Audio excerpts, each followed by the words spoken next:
Hello friends, welcome again. This is SK Advisory Private Limited. In this session, we are going to learn the basic knowledge on chart patterns.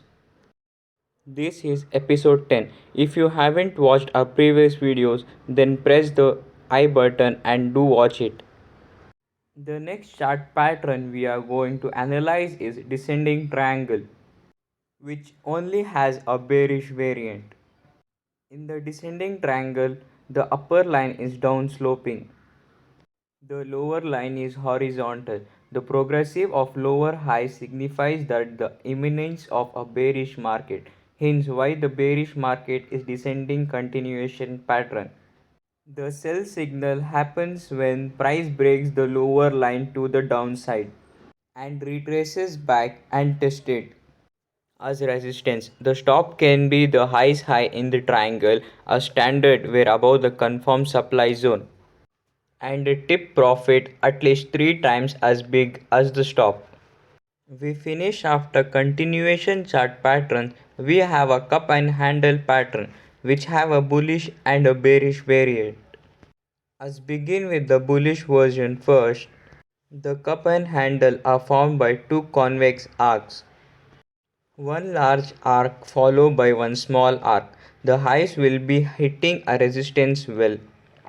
The arcs in the alignment make a price pattern. Example, a cup and handle. The name of a pattern, the fact of handle or the smaller arc returns little bit and hits the resistance wall again.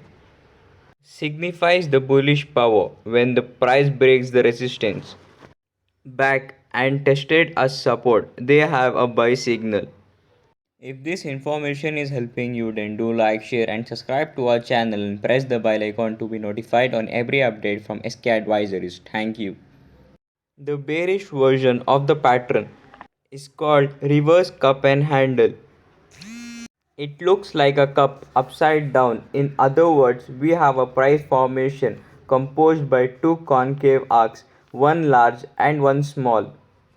The lows of these arcs into be hitting them to form supports. Price finally breaks from the support downside, retraces back and tested as resistance. We have a sell signal. The stop should be the highest high in the handle on the smaller arc, and the tip profit should be at least 3 times as large as the stop. This finishes the continuation patterns. In next session we will analyze neutral patterns, so stay tuned. If this information is helping you, then do like, share and subscribe to our channel and press the bell icon to be notified on every update from SK Advisories. Thank you.